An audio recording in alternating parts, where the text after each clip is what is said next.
Hello and welcome back to the Cronecast of the Rising Moon. My name is Elaine, and on this channel I do the Spirit Guide Monthly live every last Friday of the month. I hope you're able to join me.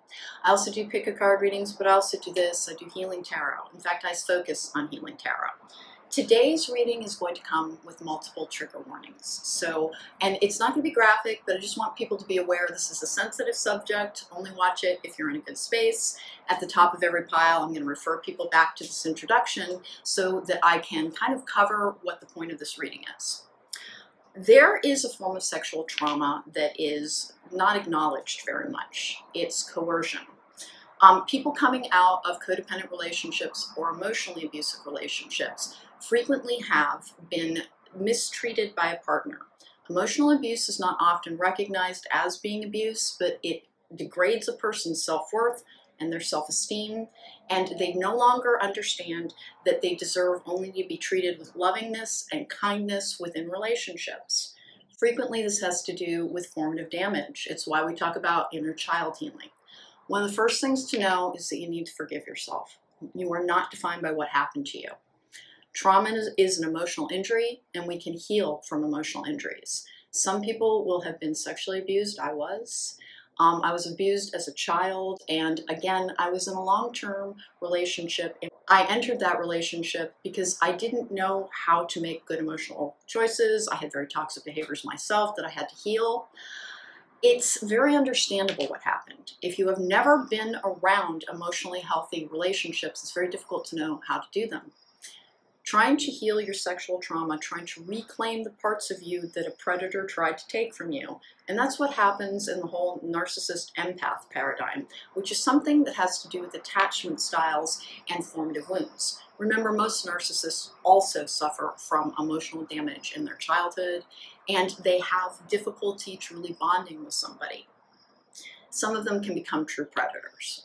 Some of you will have been in emotionally abusive situations. Some of you will have suffered forms of assault. Some of you will have had sexual abuse in your background. And some of you will have been so badly emotionally abused that it has impacted your ability to have true intimacy with anyone. This is not about learning how to date again, although that's part of recovery if you wish it to be. I've not chosen to date yet. It has been close to 4 years for me, and I have simply not been able to fully recover yet. But each day I feel a little bit better. Maybe someday, I don't ever say never, but maybe someday I will be able to have relationships again. I was too traumatized by that relationship to successfully do that yet. However, healing is a journey, and if you believe in your power to heal, you are far more likely to. Forgive yourself for any relationship mistakes that you may have had. You can learn to be better, and you can learn to do better. Any toxic habits, any toxic traits that you possess were programmed into you, and you can learn to program in healthy ones, good emotional boundaries. You can learn to restore your boundaries. You can learn to love your body again, to reclaim your sexuality, to enjoy things in a sensual fashion as well. It is not just about romantic, intimate relationships. There is more to reclaiming your sexuality than dating and relationships. It is becoming whole within. It is truly loving yourself, truly knowing that you deserve all good things. On each pile is likely to focus on a different form of trauma. Emotional trauma that leads to sexual trauma has particular problems with it. All of the resources I'm going to be talking about are free. I'm not trying to sell you anything. All of them are free. You deserve to be made whole. People without a lot of resources sometimes don't get the help that they very much deserve. And there's this push towards toxic spirituality in the healing community that skips over the need to acknowledge what has happened to you, where the origin of it was, to understand how it may have damaged your ability to trust. It tells you to look for the lesson before you basically clean out the wound and resolve the pain. And that's not to say there's no merit in the fact that everything that comes to us can teach us a lesson. I learned a great deal throughout that toxic relationship and in the aftermath of that. And I feel that I'm a better, stronger, healthier version of myself than I have ever been. And you deserve to feel that good about yourself. Again, this isn't really about romance. This is about restoring you to the person you started out to be. And remember, if you are someone who suffered from emotional abuse in your childhood, if you are someone who was sexually taken advantage of, it is likely that you never learned good boundaries. You never learned your self-worth. You never learned what you were deserving of. Please forgive yourself for not knowing how to do something that you had never seen. You can learn these things. You can become whole. You can have the relationships that you choose and you deserve. There are trigger warnings with this. Nothing's going to be graphic. And as I said, there's going to be an insert in a moment with 4 piles. The reading's going to concentrate on the cards, by the way. I just wanted to be in the frame for this because you deserve to see who's talking to you, particularly when you've got damaged trust. I want you to be able to see yourself the way the divine sees you. And you can feel very abandoned by the divine when you've had a bunch of bad things happen to you. What happened to you was not about what you deserve. It isn't. People make choices. They have free will. You can choose to heal, and you can have what you truly deserve in your life, because you are the person who will be able to provide it. You will be able to repel predators. I have been single for a while now, but it's not as if no one ever tries to engage with me. It's just I'm able to spot people with poor motives very, very easily now. You can learn how to do that as well. And you don't have to be by yourself forever, just if you've had bad things happen to you. You can heal from abuse. You have the ability, and we're going to try and teach you some of the things that might help with that. I'll see you at the time of your reading.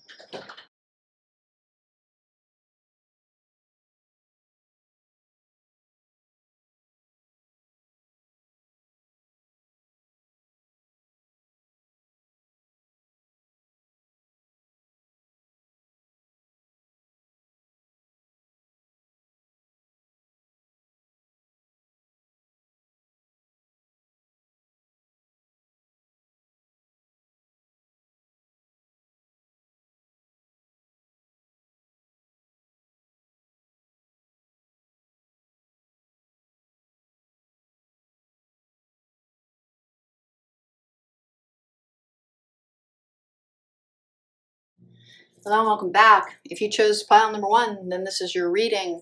Hey, before I get started, there is an introduction at the beginning of this reading that will explain what this reading is about. I do suggest that you go back and watch that. If not, hey, let's go. This is the Silver Witches Tarot. It's going to be bringing you a 10-card predictive spread, which is the number of completion. We're talking about how to reclaim your sexuality after sexual abuse, sexual dysfunction. Often abusive relationship, codependent relationships, emotional and physical abuse, we suffer from traumatized, our sexual being is traumatized by that. We're going to be talking about the ways to become whole within so that you can reclaim all parts of yourself. Remember, you are not defined by what has happened to you, and if you are still here after having experienced many difficult forms of trauma, give yourself credit for your strength. Don't talk to yourself as if you are weak. You're still here. You're still functioning. You are a warrior. You are a survivor. And you can overcome. Let's get started here. We have sensitivity and strength.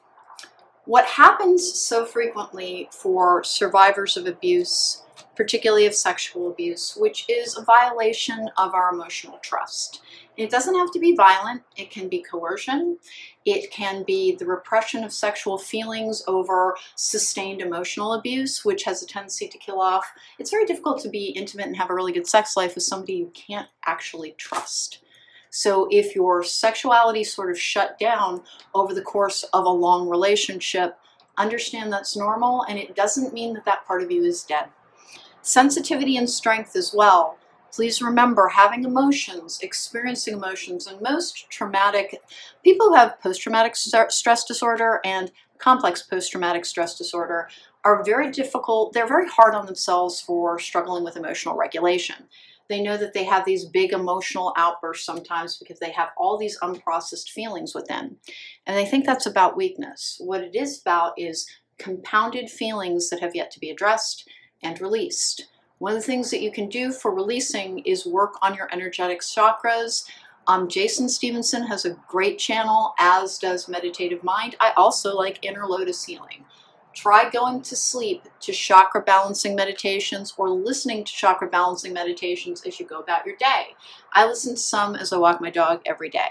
Please do not confuse the idea that you have emotional kind of purgings with being about weakness. Most of the trauma survivors I know are insanely strong. They don't think of themselves that way because they view only their weakness rather than the fact that they endure. To keep going when you're in so much pain actually is indicative of tremendous strength. Your sensitivity, your ability to feel, even after trauma, is actually an indication of strength. I have decisions and predictive guidance. Listen, tarot is a form of predictive guidance. This is prophets and ancient seers. We have tapping the forces within. Remember to view yourself as being strong. Even if you've made relationship mistakes, even if you've chosen the wrong partners, remember, forgive yourself. How could you know how to do something you've never seen?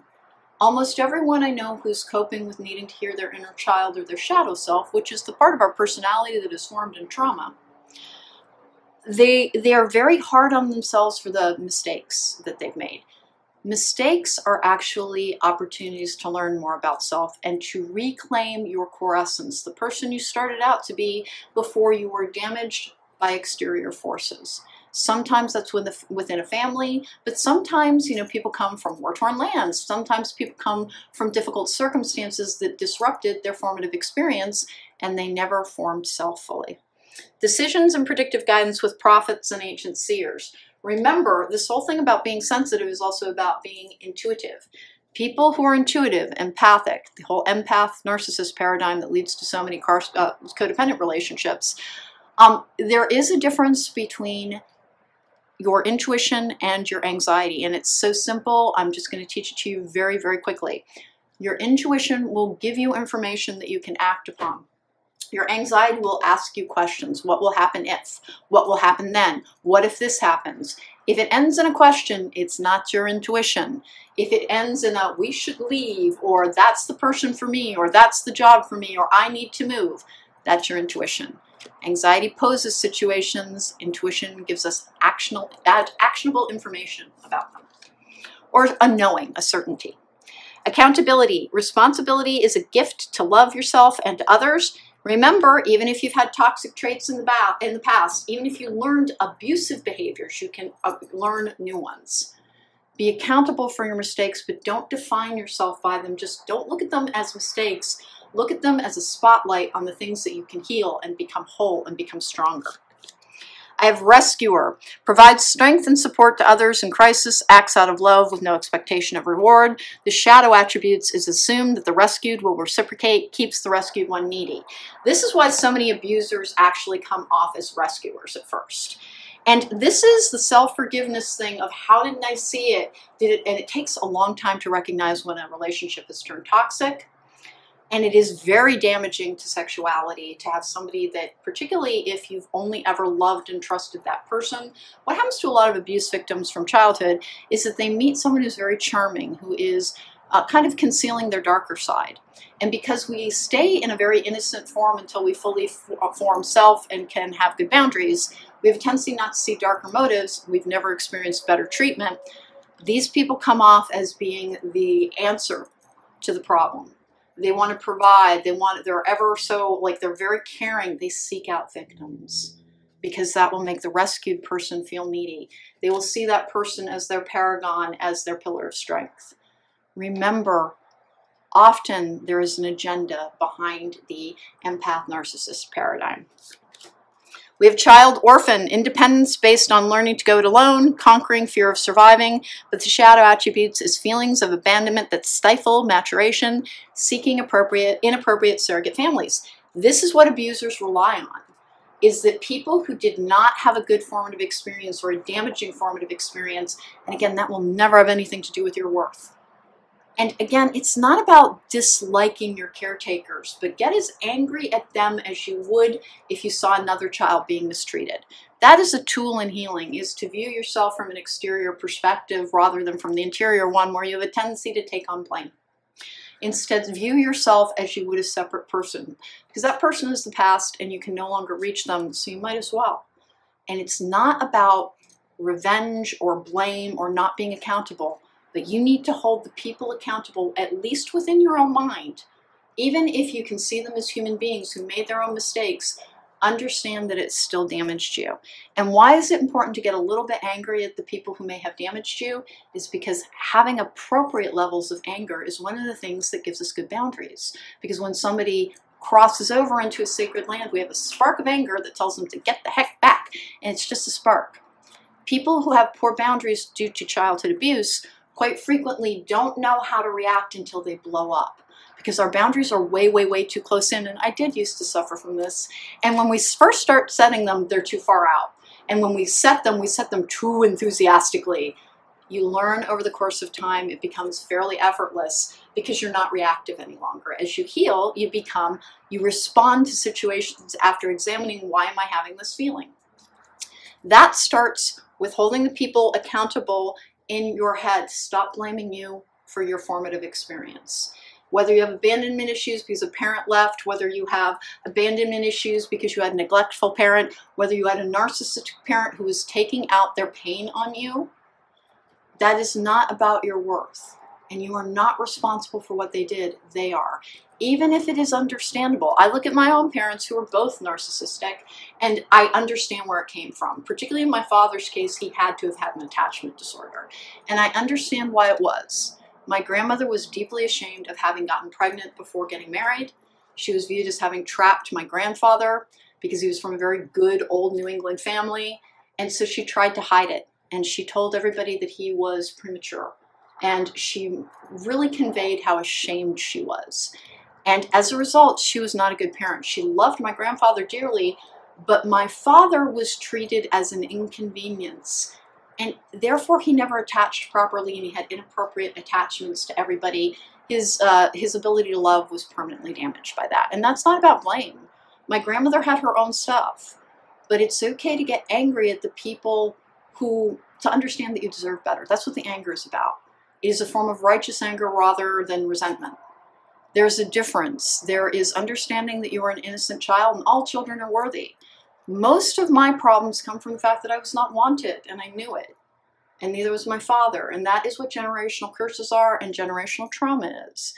The reason to look back to hold the people in your past accountable, even if you can understand why it happened, understand that it wasn't okay that it happened to you, because that is part of the way that you'll be able to set good boundaries. And when you have good boundaries, that's one of the ways you start reclaiming your sexuality.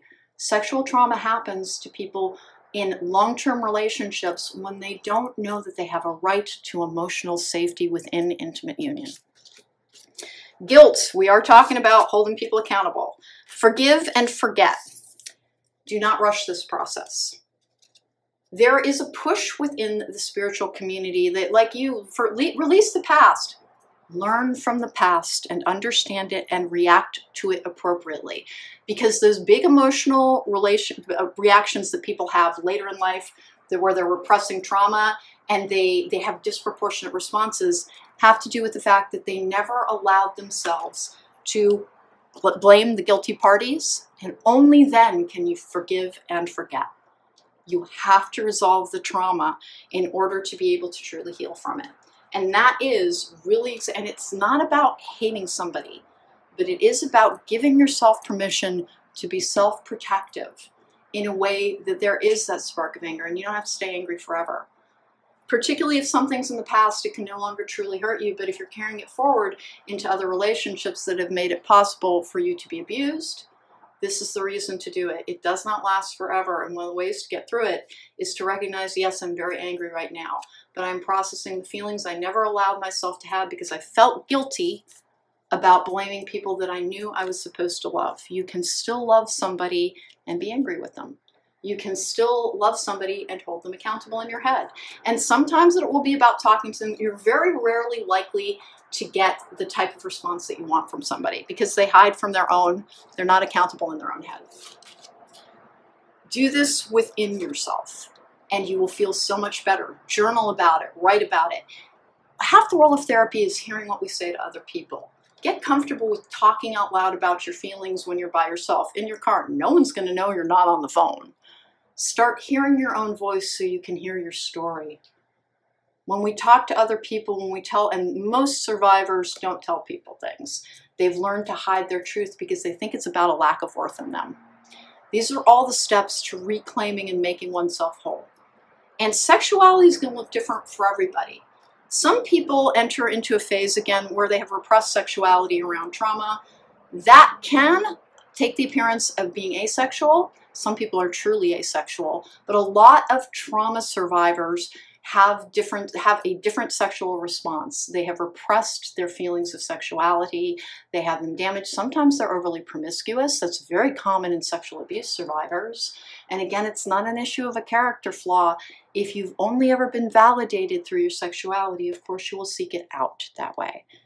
Sometimes we accidentally sexually abuse ourselves by perpetuating a pattern of only valuing ourselves sexually. Learn to value yourself. Learn to view the smaller, helpless version of you, or even prior versions of you, of being worthy of good treatment. The divine does not make mistakes. You are exactly who you were meant to be. And you came here to learn the lessons of your worth so that you could live in a whole and joyful state. And it's not about being selfish. Self-preservation is not selfish. I have risk. There will always be some risk in allowing people in again. Some people get to a stage in healing where they have incredibly strong boundaries and they won't ever risk having another relationship. If you're still in that space, and please don't try and force yourself to forgive your abusers. That's another thing victims are frequently pushed to do, which is to forgive, to forgive, to forgive. Forgiveness comes when you are healed. And you know that what was done to you does not define you. If you can't forgive somebody right now, give yourself permission not to forgive and focus on healing. We have Queen Bee. This is knowing your own worth. This is having your own power. The very first thing to tell you is that even if someone has violated your trust, even if someone has violated your body, you still have power. You will learn how to have better boundaries and learn how to appropriately allow people in. It will be a risk. You will take it when you are ready. Start with healing. Start with examining the source of the wounds and start going towards the idea that I have worth. Whenever you love somebody, it is not a feeling they are giving to you. They're waking up something in you and you are giving them the love that is present within you. You can give that love to yourself because it's yours. Any love you have ever felt for another person is actually the love you have within, and you can give that much love to yourself. And that's what the worth of healing is. And when you are healed, your true sexuality will be there, available to you. And it can cause sexual dysfunction, and again, it can cause that muting of sexuality. But remember, we have these physical bodies to enjoy. It's worth healing, and there's no shame around sexuality. We have Know Your Power. Queen Bee and Know Your Power. The first thing to do for group number 1 is begin, there's focus on the positive as well. We're going to talk about that soon. The first thing to know is that you truly have the power to heal. You are not weak. You are strong. I'm sorry I live next to such a busy road that I'm always having to dampen sounds in the background. Your power is there. If you are still upright, no matter what has happened to you, if you're still able to function or try or even watch this reading, you're actually so strong. Even if you've been despairing, even if you've been suicidal. Lots and lots of trauma victims struggle with the idea of life being joyful because it hasn't been. Life has been a struggle. Going towards self-love starts with reclamation of self. One of the easiest ways to reclaim yourself is to remember the things that you thought were wonderful when you were 7, 8, and 9 years old. That was when joy came easily to you, and it was partially because you did not think that now defines always. And that is the thing to start incorporating into your mind. Whatever your condition right now, it does not have to be permanent if you don't wish it to be. You can love yourself and see yourself as a person who's always striving for your highest self. And if you've made mistakes in the past, by the way, people who grow up around abuse can grow up to be abusive, but they can learn new techniques, most abuse is about people projecting their pain onto other people. Heal your pain, and you will understand yourself and not have impulses to be derogatory towards others yourself. The way you talk to yourself should be very encouraging. Start telling yourself, I deserve to feel better. I'm a good person. Everybody makes mistakes. Everybody stumbles and falls. I can choose quite simply in every single situation to do the thing that will help me the most and make me feel the best about myself. One of the steps towards self-love is liking who you are. And liking who you are begins in choosing the things that you like and admire. You can admire yourself, and all change starts with choice. The focus on the positive is, please remember, even if you have stumbled and fallen, even if you've had, and a lot of people in pain have substance abuse problems, even if you've gone towards pain relief that was not in your best interest, you're still here and you're still trying. Every single moment of every single day, find something that makes this life better, whether it's a pretty view, whether it's a nice shirt, whatever it is that you can find that is positive around you. Tell yourself, at least I have this, and that can grow. I have the Queen of Wands in reverse. You are struggling with emotional problems. And problems, that sounds like judgment. You are struggling with emotional regulation because you repress your feelings because you're afraid of being overwhelmed by them. They can be a little overwhelming. We have to take steps to be safe. Never push yourself beyond your limits. Recognize them. Learn what your triggers are and how to keep yourself safe. Breathing techniques can be very important. And they're all over the entire web. You can look up ways to calm yourself. Breathing techniques for anxiety. Icing your vagus nerve in your chest for 5 minutes before you go to sleep can deepen the quality of your sleep and calm you down. Learn ways to stimulate your parasympathetic nervous system. And again, there are so many free resources. It's great if you can afford a therapist. It really genuinely is. But if you can't, you are not cut off from help. Hanged Man in the upright, which is taking a new perspective. Stop judging your past. This is about insecurity. If you never grew up having somebody encourage you to believe in yourself, stop blaming yourself for not believing in yourself. It's not your fault. It's not about your worth. It's that somebody didn't do their job. But luckily, as adults, we can reclaim that. And if you've had bad relationships, if you've had somebody betray your trust, that is not about whether or not you're worth loving. It's usually about poor boundaries and our need to deny bad behavior in our partners because we had to deny it in our caretakers as children. I have the Nine of Swords in the upright, which is cruelty. Seven of Swords, lying, deceit. 10 of Swords, which is spiritual enlightenment, but it's also trauma. It's also being stabbed in the back. Somebody betrayed you very badly. Two of Wands in reverse. I have the Nine of Wands in the upright because of boundaries, and then the Fool in the upright. Group number one, the first steps for you, and remember, this may be like, think of it as ascending a staircase. It doesn't happen immediately. What group number one is being asked to do, because you've been lied to in the past, there may have been cheating. You may have gone from one relationship to another. Codependent people do that all the time. It's called the codependent relationship breakup cycle, where because codependent people struggle to be alone because they do not have true faith in self. And why do I always use codependence so much around something around sexual trauma? Codependent people have an emotional wound at the core of self, almost always from their nurturing experience. So they don't have true faith in themselves. Somebody didn't give them a building block in their self-esteem. Luckily, we can be the architects of our own self-esteem. You have self-sabotaged in the past. You think it's about your base character, but it's not. You may have actually learned emotional abuse as well. Remember, these are learned behaviors. Anything learned can be unlearned. It's because it was the only way you knew how to enforce boundaries.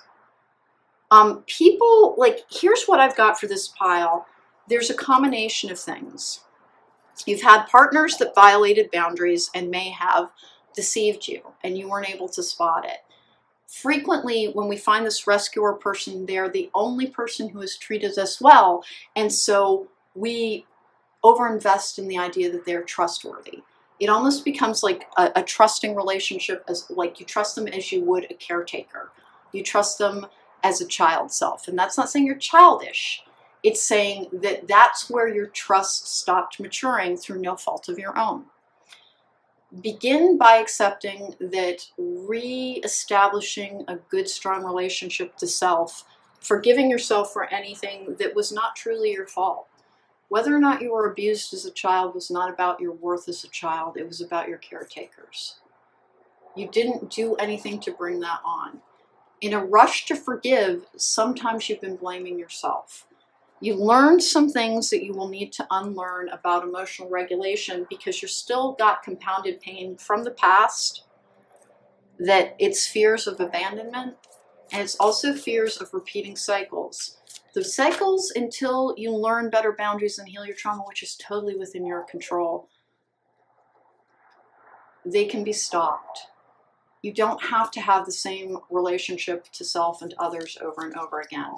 But this particular pile is saying that to reclaim your traumatized sexuality, and it looks to me like somebody violated your boundaries within childhood, that you were exposed to either inappropriate relationships, inappropriate treatment, or inappropriate materials. Please understand that that is not about you. That was about what you were exposed to. And there are trigger warnings all over this because of that. The first step for you, and this is first stage healing, is in beginning to examine what happened to you, not with an eye of why, because there's no why. Like, it wasn't a judgment from God. The why is the people around you, not the divine. And why would a loving God put you in that position? This is the hardest thing, because I've talked a lot about my background. It's very, very difficult. But I realistically understand that there are many, many people in this world who had much worse circumstances. And it's never about the value of the person in them. I didn't do anything to deserve it, anything more than people who ended up in really hideous war-torn lands that didn't even have clean drinking water.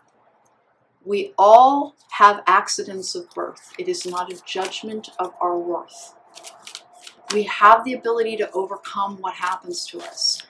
You're having difficulty with relationships to self and self-respect because nobody taught you that you were worthy of respecting. I think you were taught that you were very unimportant and that you were taught to doubt yourself. You likely had a narcissistic parent, and that is the true origin of why you have been sexually abused by partners and been lied to and cheated on, is what it looks like.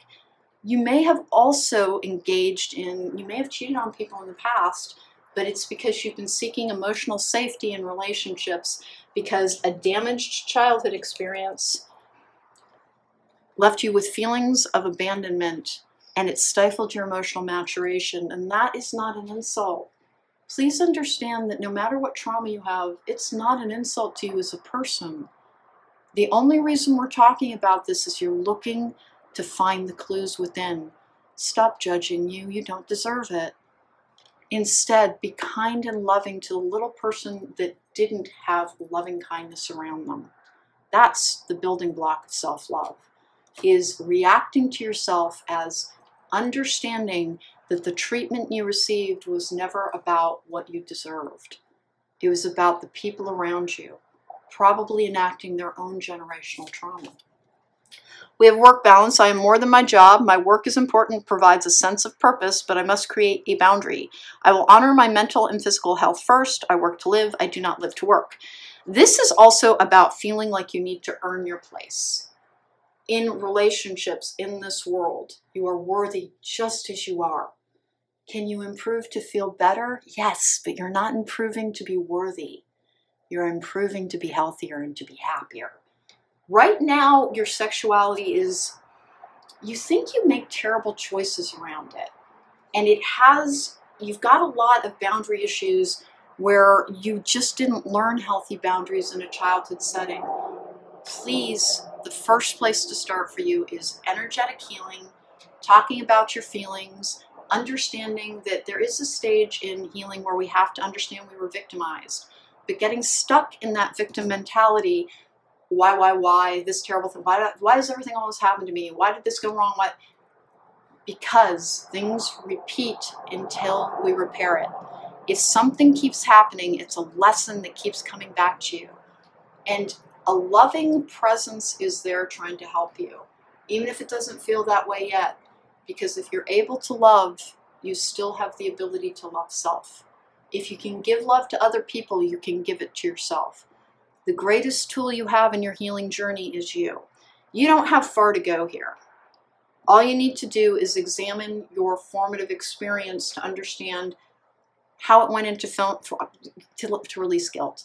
The forgive and forget is not for your abusers. It is please forgive yourself for not magically knowing how to do things you had simply never seen. Boundless joy. Happiness is a wonderful state, but unpleasant emotions are beautiful, scenic path to greater joy soon to come. These ebbs and flows allow me to appreciate the good times. I will remember my joy is abundant and never ending. This is where the spiritual community goes so wrong. If you are experiencing sadness, if you are experiencing anger, if you are experiencing grief and pain, it means there's something to heal. You aren't meant to force yourself to be joyful, to pretend that never happened. Find out what's in your background that's making you feel that way, that appears to be repressing your sexuality. And it looks as if a series of difficult relationships made you value yourself primarily on whether or not you could attract somebody. That is not where your value lies. Your value is within, innate and unquestioned. No matter what has happened to you, no matter what choices you have made, you have tremendous value. Start talking about your feelings with yourself. If you can afford a therapist, that's wonderful, but if you can't, start journaling about them. If you have decks of cards, you can pull cards in the morning, write about the meaning at the beginning of the day and how they apply to your day at the end of the day, to start tapping into your intuition, to separate that anxiety from that intuition. We have acceptance. To have total acceptance of others, I must first gain full acceptance of myself. So I allow myself to live as me, not how I want others to perceive me. Nothing I do is upsetting, embarrassing, or intolerable. I am simply me, and that is good enough. Accept that. Even if you have perhaps, and some complex post-traumatic stress disorder survivors go into something called borderline personality disorder. It can be healed. It can be healed. I was fortunate enough to not have that happen, but it is about emotional regulation. And the only reason I didn't have that happen was I had so many difficult circumstances. Like my father died very suddenly. I had to go live with a mother I barely knew, blah, blah, blah. It's a big, long story. I had so much happen to me that I started seeking help when I was 17 years old. And I kept going back towards it. And I made many mistakes along the path. I really did. If you have made mistakes, if you have had emotional regulation problems, because this is somebody who blows up sometimes, remember, anger is a misused boundary. It's how you learn to protect yourself. It is your idea of a boundary. All you have to do is learn your worth, to understand that anger is not your enemy. You were shamed about your emotions, and I think about maybe quite simply about your existence. Somebody treated you as a burden, but you were a gift. The way to heal from the sexual trauma of emotionally abusive relationships and poor choices in partners is to first go back and to understand that nothing that happened to you was about what you are worthy of. You are worthy of every good thing. Start going towards learning your worth. We talk about you have to love yourself first, like it's you're doing something wrong. You're not personing correctly. That's not what it is. You have to love yourself first. And that starts with accepting, I am very worthy of love, just as I am. And I can heal myself and reclaim every part of me that unfeeling or uncaring caretakers or bullies in my formative experience damaged. It was never about my worth. Sensitive people have a tendency to attract predators because predators like to see things squeal, and it gives them a sense of power. If somebody misused power over you, that does not mean you're powerless. It means that they recognize that your power lies in your ability to have those deep emotions, because they are not a curse nor a burden. They are the roots of compassion and tremendous love. Start reclaiming yourself by accepting who you are now. Don't hide from it, and start going towards loving you. And the more you love you, the fewer instances of being triggered and out of control that you will have. And when you are triggered, and when you do have episodes of big emotions, examine what was happening right around it and what it might have been reminding you of. And that's the building block of your path to reclaiming your sexuality and healing your emotional body so that you can become whole within. That was pile number 1. Take care. Be well.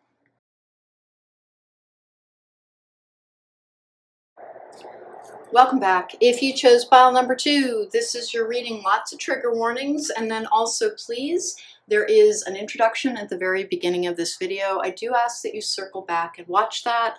It can explain some of the things that we're talking about. Remember, recovery from sexual trauma or sexual abuse. And by the way, we can abuse ourselves as well by being overly promiscuous and not valuing ourselves. Although sex is fun, sometimes we're having it for the wrong reasons, to try and find worth in the eyes of others, and that can be a form of abuse as well. So we've got the Muse Tarot bringing us a predictive spread. As I said, tons and tons of trigger warnings around this. Remember, there is a link to my description in the description box down below to my website if you want to book me for a private reading. This may be a long journey for people. This reading seeks to give you the building blocks for how to begin to recover.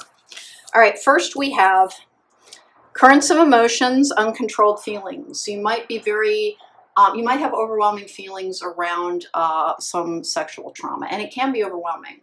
Remember, as long as you're in a safe space, and always respect your limits, emotions pass. Don't overinvest in the severity of them or in the pitched nature of them. It is one of the ways that we kind of purge our repressed feelings. We always have our spirit guides available to us as well, tapping in as much as you can through meditation. And people who are traumatized don't meditate well. And so remember, if you have anxiety issues, try listening to brown noise. It is one of the things that quiets an overly active mind. They use it for ADHD, but it helps tremendously with anxiety brain as well. We have talent guides, spirit mentors, and teachers. Honest to goodness, what I was just saying. Listen to guided meditations, sleep meditations, and again, anything having to do with the root chakra and the sacral chakra, because the sacral chakra is where emotions have a tendency to lie. If you do sacral chakra releases, it can bring up waves of emotions. We're going to keep going. I'm going to get a bunch of oracle cards down here to try and see what the underlying issue is. We have weeping wound. You are not your wounds. That's a very important part of recovery, is understanding that you are not defined by what has happened to you, even if you feel changed by it. And sometimes we are changed, but change is not bad. You are not defined by how you were treated. It was not a measure of your worth. We have judge.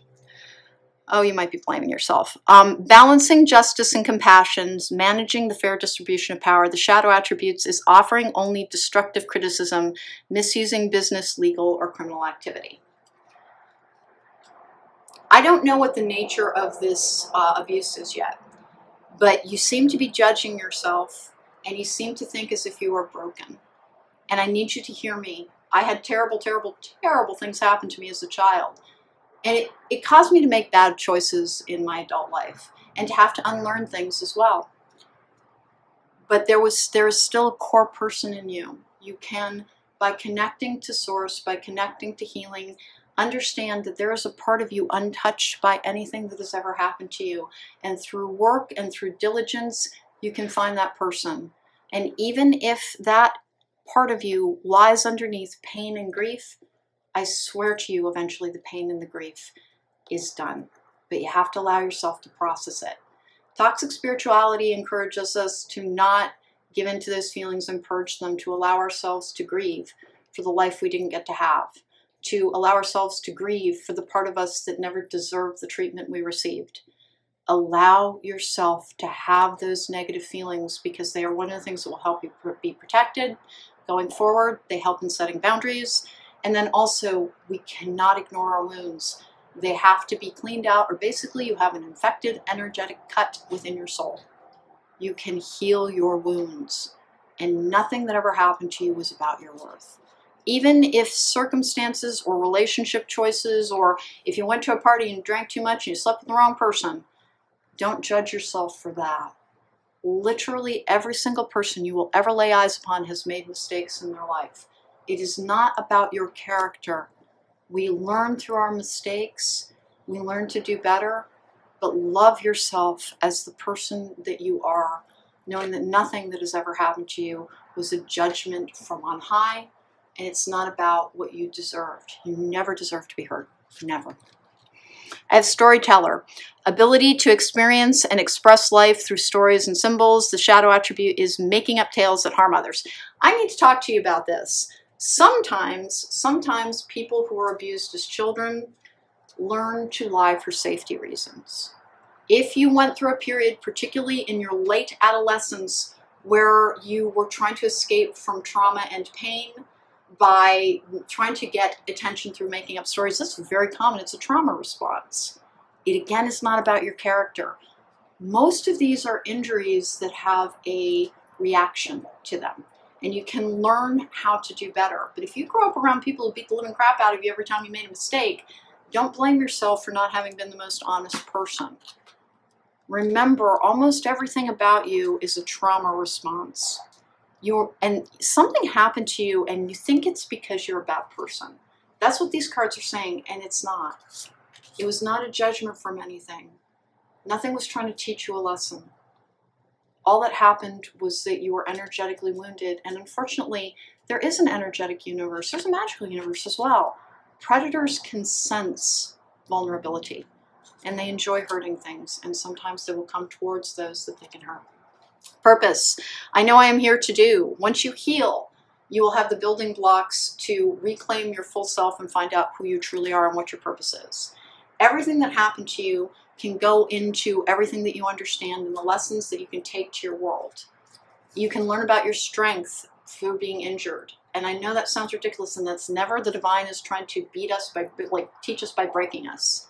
It's just everything that happens to us contains a lesson about our true strength. If you've continued on after trauma, if you've changed the things about yourself that you did not like, it is about strength. You're not a bad person just because bad things have happened to you. It is forgive yourself for whatever coping mechanisms you developed to try and get away from your pain. Build on solid ground. Please remember that sometimes our foundations are very faulty from our childhood. And we have to clear that ground and start again, getting to know yourself, getting to know your own worth, getting to know your true attributes and your true gifts. Find your creative outlets. This storyteller thing too can be writing about your feelings, writing about your memories to try and uncover that compounded grief, trauma, and pain. And it may be around, and remember, always do this in a way that you are safe. Never push yourself to the point where you are hopeless. Do things in stages. There's more time in life than you think there is. If you can afford a therapist, that is wonderful. But if you cannot, there's so many free resources on the internet about healing trauma, about how to uncover and recover from emotional abuse. Google's a friend. Start running searches. Take questionnaires as well. You look like you struggle with depression. And going towards life's purpose questionnaires to find out what is truly important to you, it won't give you all your answers, but it will start helping you identify what you truly believe in. I have oath. Interesting.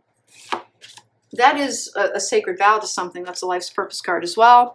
Butterfly garden. Remember, we are transforming into new versions of ourselves all the time. Quit judging your caterpillar. Understand your caterpillar so you can become your butterfly. Seek your answers within. I always recommend journaling. Not everyone's comfortable with journaling. I always tell people as well, try to talk to yourself. If you don't have somebody you can talk to about your circumstances, and by the way, support groups are wonderful. There are online ones as well. Whatever your circumstances, and this, don't relinquish your power. This looks very much like an assault that you're blaming yourself for. And I think it's because, you're not recognizing it as a form of assault. You're thinking that it was a form of, I don't think you knew that you were allowed to say no. That's what I think. I have this thing where you did not treat yourself very well because you were not treated properly.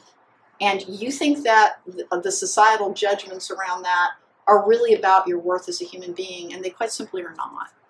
We have remember, this patriarchal society has an agenda in trying to define women by their sexuality. They don't like women to know their own power. And I'm not trying to be political. I'm not. Politics are stupid. They just are. Anybody who would seek power is hardly ever fit to hold it. This is about knowing your own power. Don't let anybody else define you, and don't let anybody else judge you. They are not you, and I guarantee you there are things they're hiding about themselves. There we go. Let's get going with the Muse Tarot here. What are we doing for pile number 2? First of all, practice self-forgiveness. Look yourself in the mirror every single day and say, I am worthy of all good things. What has happened to me does not define me. I can make a better future, and I can release my past once I understand it. I can be free of all pain. I have the Page of Voices, which is, again, storytelling. Sometimes it really is about writing things down. One of the ways our spirit guides communicate with us, if your reaction to get in touch with your guides was like, I can't feel my guides at all. Write things down, go back later and read them back. You will find insights in there that you are unaware of.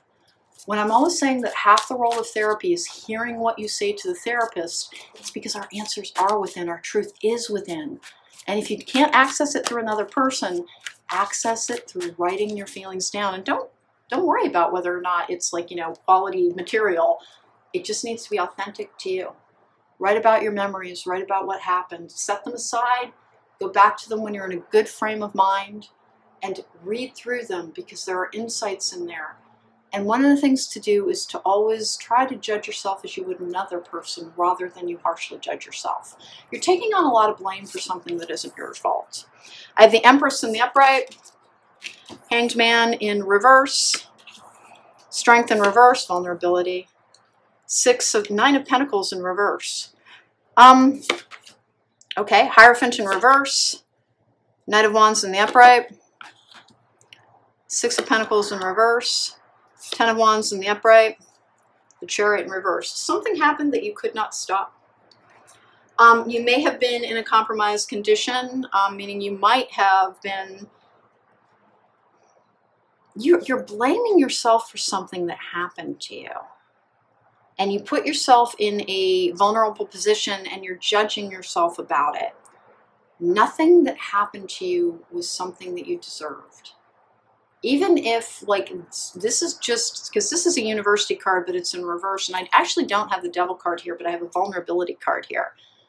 It looks like you were in a position where you acquiesced to something, and it wasn't violent, but it also was, it's almost like you did something because you feared what would happen if you said no, and not in a, remember, coercion is still a form of assault. It is still a form of violation. To reclaim yourself, forgive yourself, even if you had sex with somebody and you're telling yourself it wasn't violent and it wasn't this and it wasn't that, if you were choosing it for reasons of safety or because you were compromised in any way in your thinking, please forgive yourself. The person who violated you is the person at fault. If the society around you is judging you, it's because the society has problems, not because you have problems. You are more than what happened to you. There is more to it than that. Start by build on solid ground, purpose. Don't relinquish your power. I'm telling you, what I've got here is that, and it might have been more than once. I will tell you very, very honestly, there was a stage in my very early 20s where I slept with people because it really was easier to say yes than to figure out what the heck they would do if I said no. That's very common in college, by the way. Where when I was in college, it genuinely, date rape was not even a recognized thing. And it genuinely was much easier sometimes to say yes or to not resist. And it was, and I didn't think of it as anything having to do with rape because, hey, I was there, I put myself in that position. Please don't take responsibility for people who learned a very demeaning view of the people that they wanted, where they treated them as objects or something to acquire. That's kind of what I've got here, is that it might have been more than once, but you look at some things that you did and you keep taking the blame on your own shoulders. You're judging yourself, and I think the story that you tell yourself about this as well, examine your formative experience, but this has something to do with, there's shame around this. There's just shame around something where you're taking too much of the responsibility. This is an unequal situation. Somebody had more power than you did, and you didn't stop them. And you keep taking responsibility for it. The way to heal yourself from this is, and reclaim your sexuality and reclaim your personal power, is to start practicing self-forgiveness. Even if there was a set of circumstances where you say, oh my God, why did I do that? Because you didn't know how it was going to end. That's why. Because you thought you were safe in a world that did not respect your right to safety. Stop taking responsibility for a screwed up situation. This is a fundamentally flawed situation in a traditional sense. A flawed situation where you are made to bear the responsibility for something because of the judgment of others. And let me tell you something about that. It is easier for people to shame and victim blame than to accept that their society has caused a problem, because then it becomes their problem too. That's why we victim blame. That's why we judge people, particularly women, and call them names. It is because it is easier to do that than to say that if we have raised a society of people who have been taught to acquire sex, whether or not the person on the other end is truly willing, that is truly not about the victim. That is about societal program of the perpetrators of the crime. Don't judge you.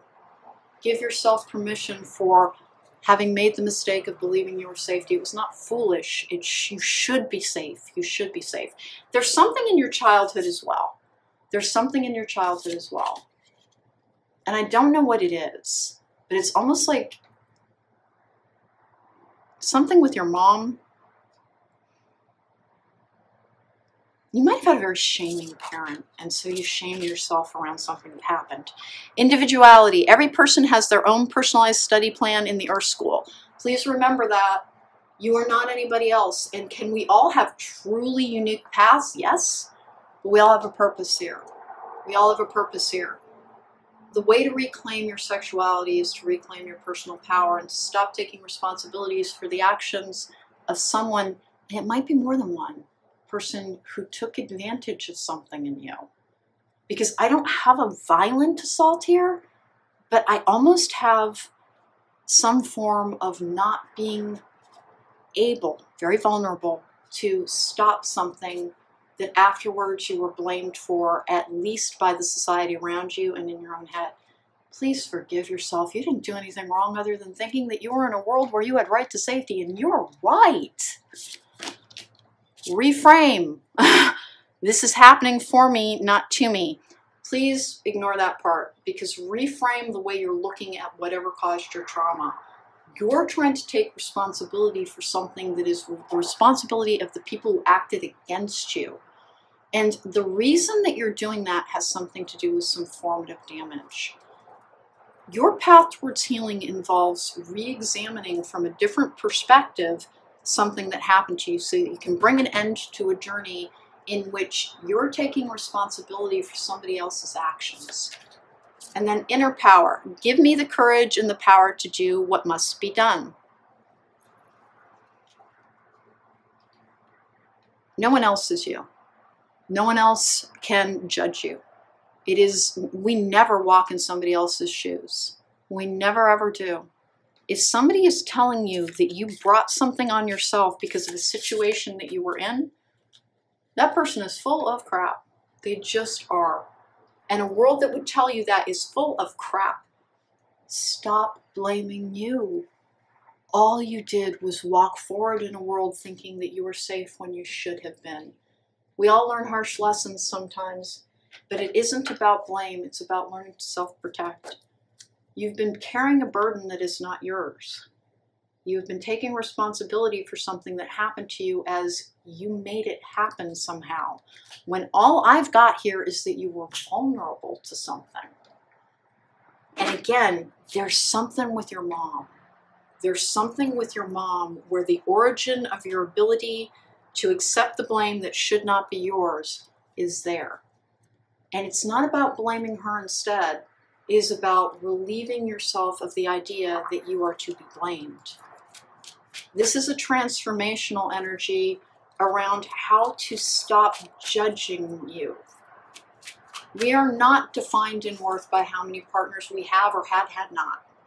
We aren't. No matter what society tells you, society has an agenda about controlling people. All of the rules, the puritanical ideas that we have around sexuality are about repressing women's power so that they can be controlled. That's what it's about. There is no loving presence in this universe that slut shames. There is not. God does not make those kinds of mistakes, and we were not given sexual impulses and sexual bodies because sexuality is shameful. We never think it's shameful to eat. That's a form of appetite. We don't think it's shameful to breathe. That's an automatic response. Our sexuality is not something that involves shame. It is something to be explored with joyful exuberance. And it is best done in emotional safety and with respect to self and others. It looks like you've had at least one experience where you are taking on the blame for something that happened, when the blame is really in a society and a set of circumstances that makes you try and carry the responsibility for something that was perpetrated against you rather than blaming the perpetrators. And you learned it from someone. It's the weirdest thing here. It's just something with your mom. Like things she said, things you were taught, things that you were made to believe.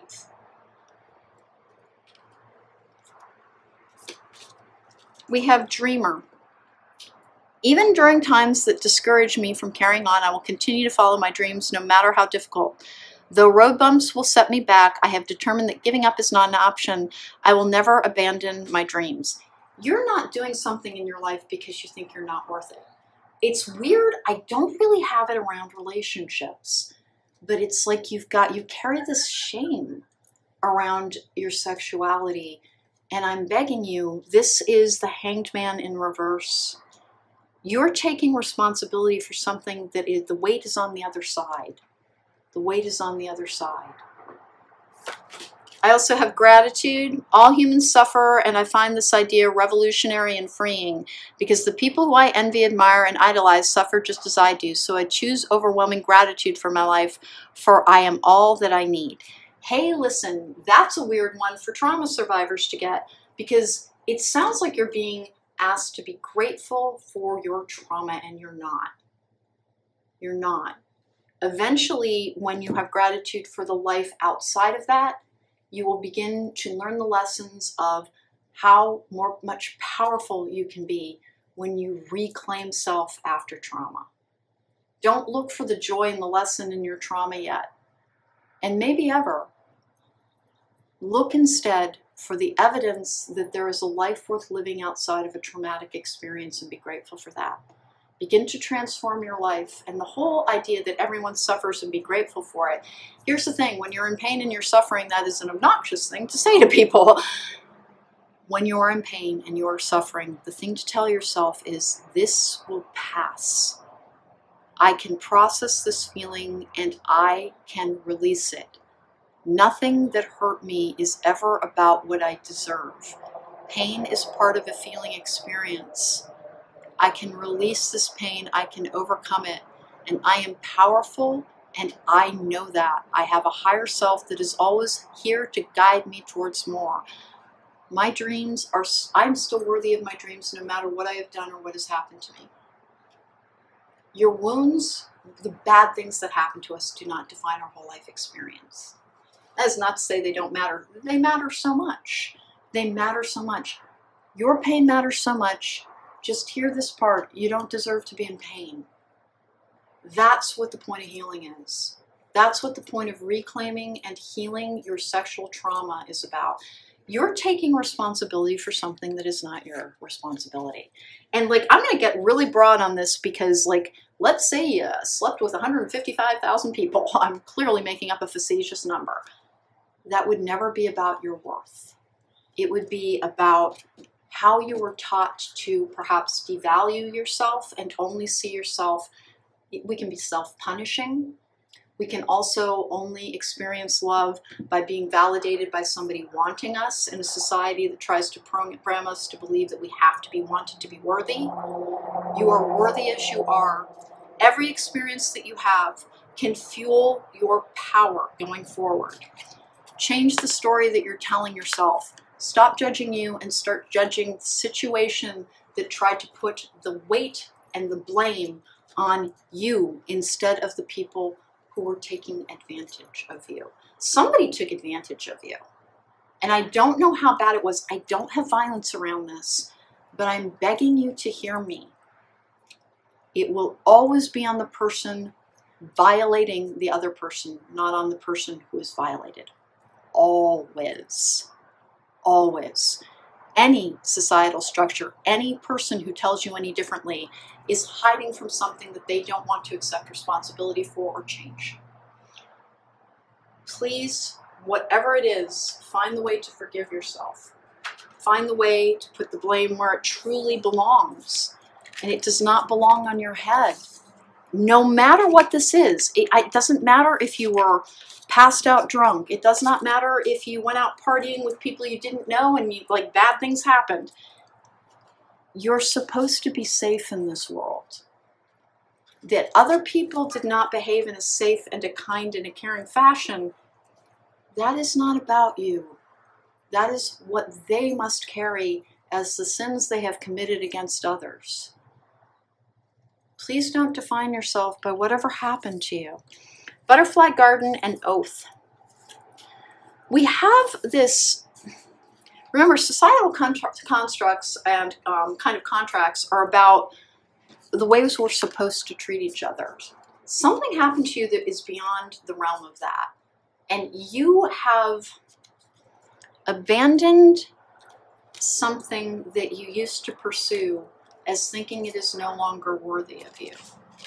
Don't relinquish your power is about saying that even if you are in a situation where you are made to feel powerless, you really might be some form of storyteller or creator or writer. Even if you were in a situation in which somebody took advantage of you and took your power, that does not mean that you cannot still have the beautiful dreams that were yours once. In fact, one of the ways to heal is to go back towards them. Pain and trauma alters us. Abuse alters us. But what it can do is allow us to go back and re-examine who we truly are and build ourselves up in a stronger form and fashion. Once you have discarded the judgments of others and of self, because every self-judgment that you have is programmed into you. The key to healing is to start fresh. Uncontrolled feelings, spirits, mentors, there's something here around, again, yeah, there's a lot behind it. And then this feeling of you not having been in control and you taking responsibility for it is there. Group number 2, your healing is interesting to me because the bulk of it lies in releasing the idea that you brought something on yourself. That it is because of your choices, even if you made poor relationship choices or choices around what people you allowed into your life or the things that you did, it is because somebody in your nurturing experience either taught you that everything was your fault or didn't teach, they asked you to accept responsibility for things that were not yours. And then I have that storyteller thing where I've got this weird feeling around you lied about something and you think that means that you deserve something that happened to you. Understand that it is a very normal part of late adolescent development for people to lie. It's about trying to avoid accountability. It's a normal stage of development, and it's very normal for people who've been abused. Stop thinking that defines your character. Absolutely wonderful people can grow up in circumstances where they were not safe speaking the truth. And so to deflect or to try and avoid, they learned to lie. And there's something around that where because of that set of circumstances, you appear to be taking responsibility for something that happened to you. Group number 2, the key, the beginning stone in your healing path is to listen to me and hear me. What happened to you was not because you deserved it. No one is ever deserving of being hurt. If you went somewhere thinking that you would be safe and you were not, the responsibility lies on those who violated your safety, not on you for the assumption of safety in a world that should be safe is not. Please forgive yourself and put the blame where it strongly belongs. Release it and rebuild and go back towards building your dreams. You're denying yourself something because you're taking on blame for something. Take care. Be well.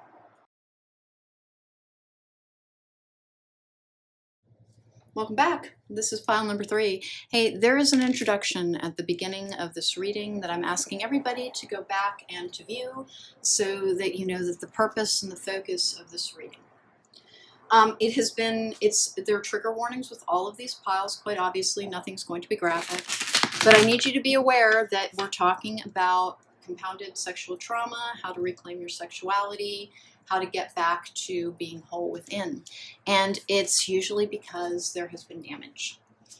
Sometimes we've shut down after long-term abuse as well. That can kind of mute our own sexuality. And it's not about needing to join with others. It's just that you need to be whole within. So let's get going here. I have Journey Guide, Travel and Change in Location.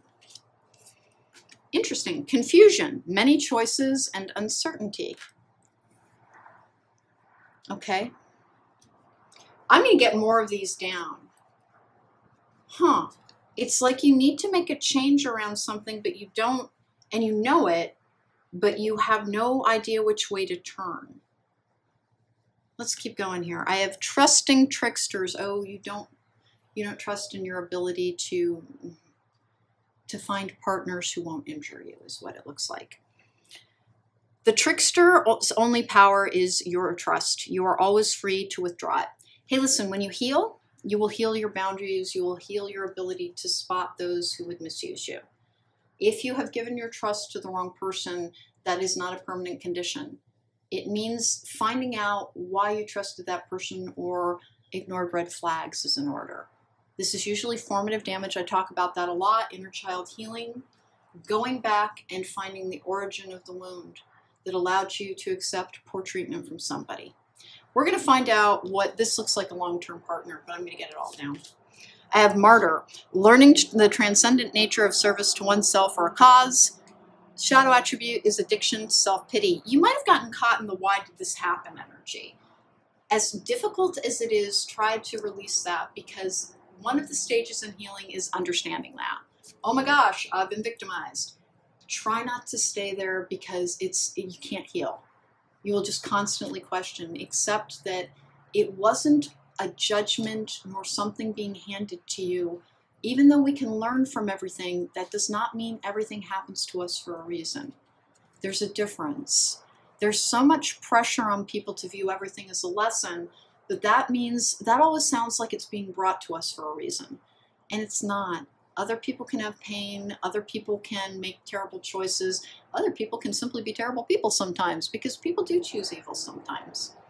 That does not mean the divine made it happen. People make things happen because they choose.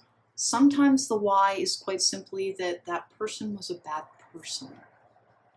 Not everything is from dysfunction and abuse and mistreatment. And it wasn't brought to you. Nothing happens to us because the divine has an interest in kicking our butt. And our spirit guides don't drive us directly into traffic either. They have to work with our choices, not the other way around. I have Avenger. Oh my. Desire to balance the scales of justice, righteousness on the behalf of society or oneself. The shadow attribute is resorting to violence in the name of a cause.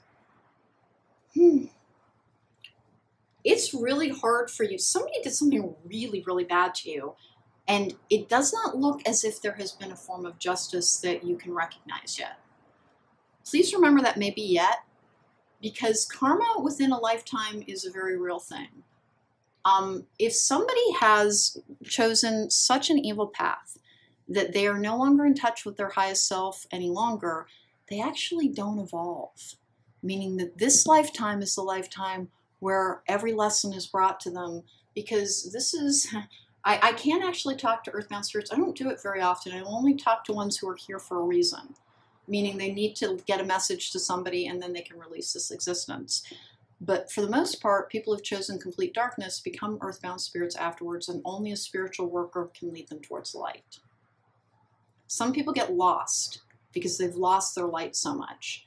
so the whole karma will get them in the end. Remember, you don't know how they feel or what's coming to them. If you cannot see the justice yet, it doesn't mean it's not happening, and it doesn't mean it will happen in their next lifetime. I have health. Okay. Oh, sounds like their health might go sideways for one thing. Admit your vulnerabilities. Individuality. Somebody identified you. Somebody identified you. You attracted a true predator. And it's really like your confusion around continuing is you're stuck in the anger and the why stage sometimes. Bloom. You're afraid to express yourself or to allow yourself more partners or to go towards connection because this person apparently was not punished in a way that you can see. You think it could just happen to you again. You are different. If you have healed from the abuse that you suffered, and this is a long-term relationship energy, then you will be able to spot people more easily. The red flags that you once ignored, you will see and get away from. It can't happen again because you learned the lesson of what allowing red flag to go past and like giving somebody the benefit of the doubt did. And in fact, you might be a little too judgmental for a while. Take things slowly. Take things slowly. And you don't have to do anything you don't want to. It's just that this person victimized you somehow by betraying your love and your trust. And they don't deserve to have ended that part of you as well. You deserve to be whole and full. And if nothing else, allow yourself to experience pleasure. Doesn't have to be with somebody else there. Remember, our sexuality is ours. And you're allowed to enjoy it by yourself too. I have challenged your perception. I'm telling you, you think that there's no justice on something, and there is. It's coming in this very strange form. Worry is a wasted emotion. Sometimes when we've been badly victimized by somebody, the whole need for justice is about knowing that they could go and do it to somebody else. That karmic justice that I'm talking about for people who have gone so far towards darkness that they essentially have to have their scale balanced within this lifetime in order to leave this earthbound existence. And that's a real thing. Like, you can talk to any medium. There are, like, you can watch on a ghost show and they get these, recordings of, like, you know, souls saying things like, leave me alone. That's because there are earthbound spirits who cannot go towards the light because they chose to extinguish their own. There is more justice than you think there is for being a terrible, terrible human being. Here we go. Let's go. 1 and 2. And it's holding you back. It's keeping you in a stage of healing. And your individuality and health. You have reclaimed your own power. You have choices available to you. Travel, change of location. This could be about moving on. After having been particularly long-term sexually abused, which does happen in emotionally abusive and physically abusive situations. Yeah, this is a long-term relationship. Wheel of Fortune in reverse with the Four of Wands in reverse. Allow yourself to heal fully. And that does not mean you have to date if you don't want to. It really doesn't. But you're convinced that because your abuser went on, that like there's no justice in this world. There is. There is. I have the King of Wands in the upright. 2 of Pentacles in the upright. That's something being brought into balance. I have the 3 of Cups in reverse. Ooh, okay. Somebody might have cheated on you as well. Oh, Strength card in reverse. Vulnerability. 6 of Swords in reverse. Page of Wands in reverse. 8 of Wands in reverse. Wow, it's a blocked journey with the Tower in reverse. Okay, starting over again is something that you're having a very difficult time. Like how to heal your sexuality is honest to goodness to accept that if you trusted the wrong person, and that's what I've got here, that you allowed somebody to remain by your side and you didn't see their true nature. You trusted a trickster. If you go back and you examine, there genuinely were, and it's not about blaming yourself, it's about understanding why it can't happen again.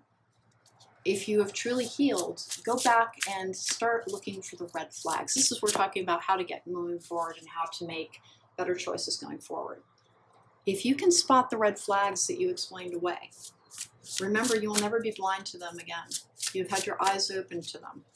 And you don't need to look at every single person who you might consider dating as a potential threat.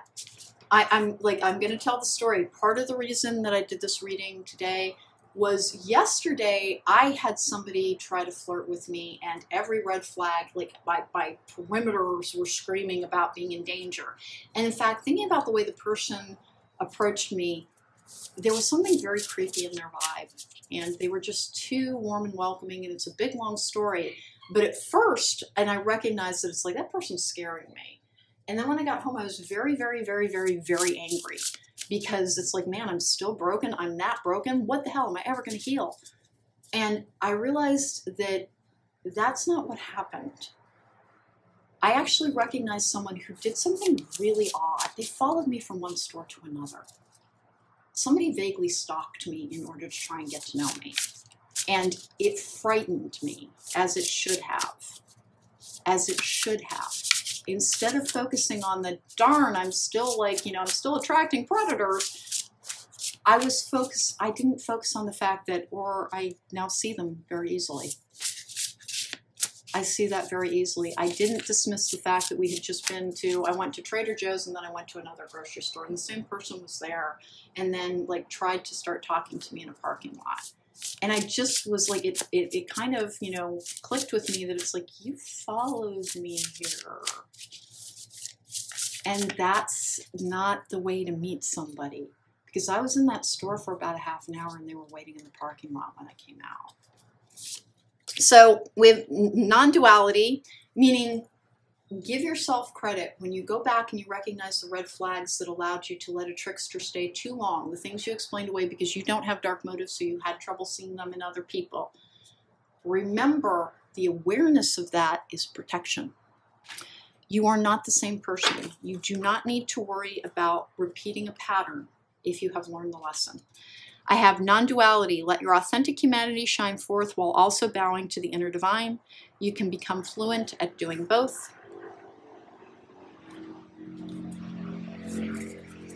That was a really loud motorcycle, as per usual. Signs, instincts are the message from the inner divine. I think you're getting things that are encouraging you to have a relationship, and your response is not in a month of Sundays. And then ease. It's easy for me to receive. It's easy for me to receive. It's easy for me to receive. Let's try to come to you, and you won't have it because you think that the past predicts your future. No, the past that damaged you, and like it's a violation of trust here that like there was cheating, there was lying, there may have been like there's something around physical illness here as well. You are going to be able to stop things before they start now.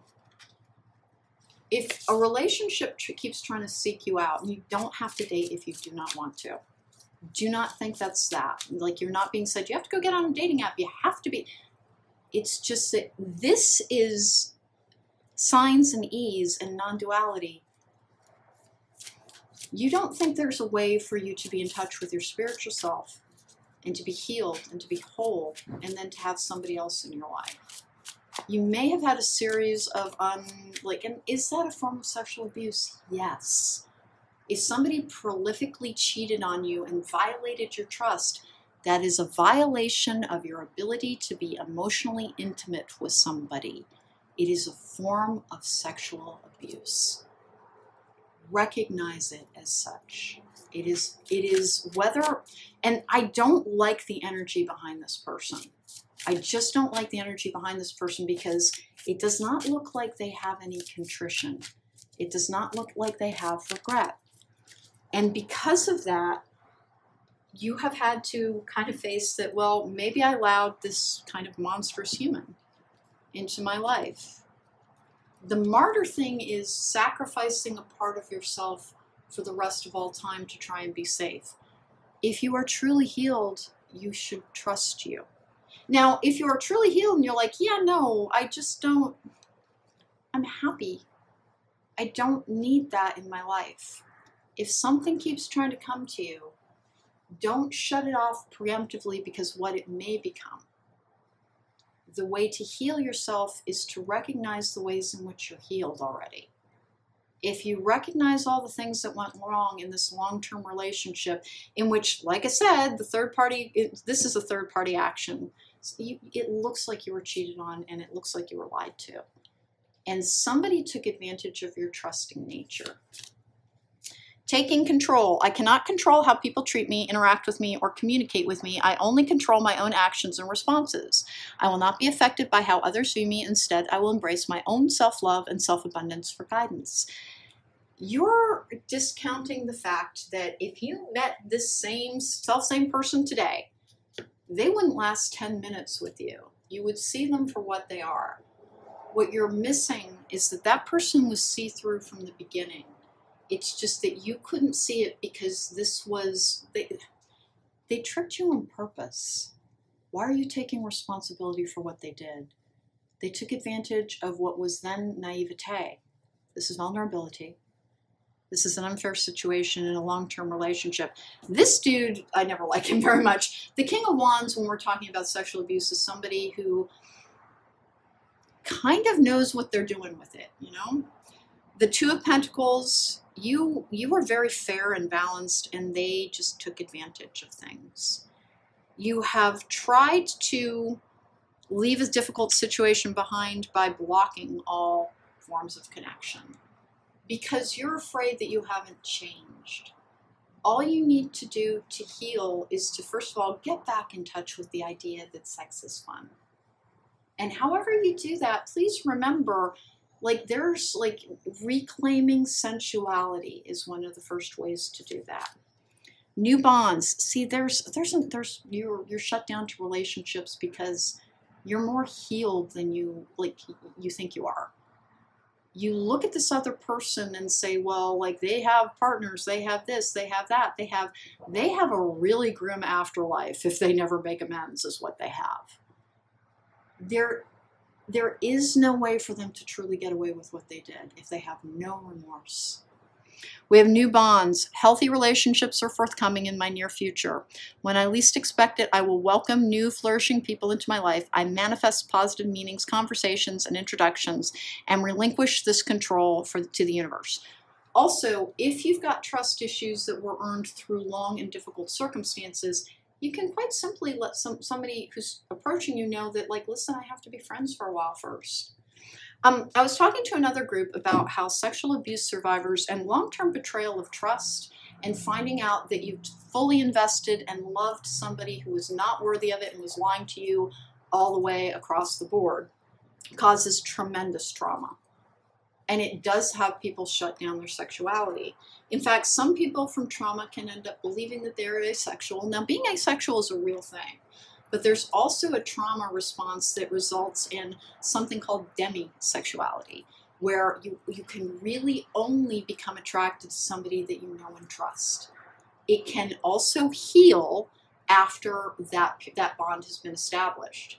But you can always explain to whoever might be expressing interest in you that I have to be friends first. Here's why.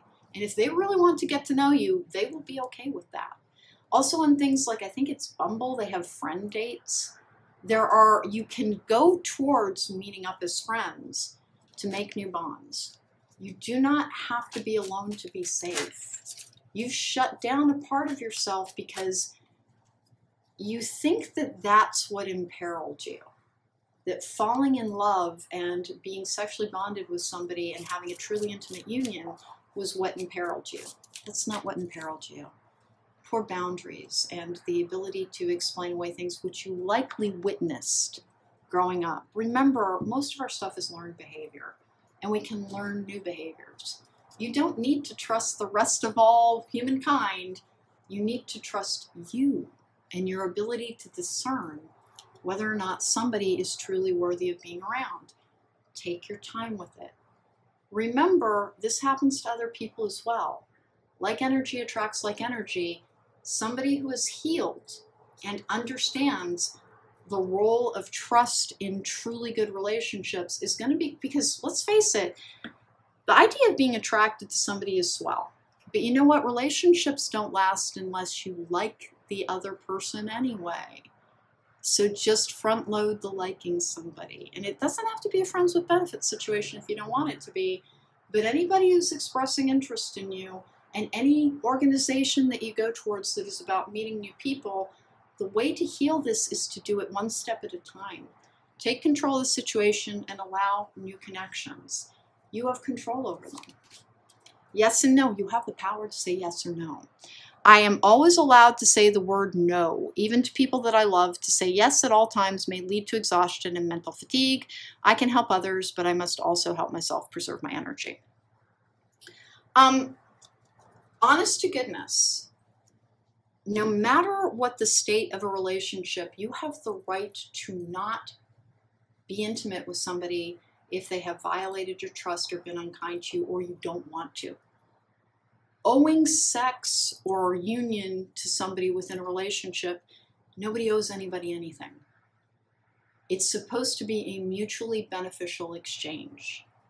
At the very beginning of this, in the introduction, like, I wish I had understood that there is no such thing as an obligation to have sex with somebody.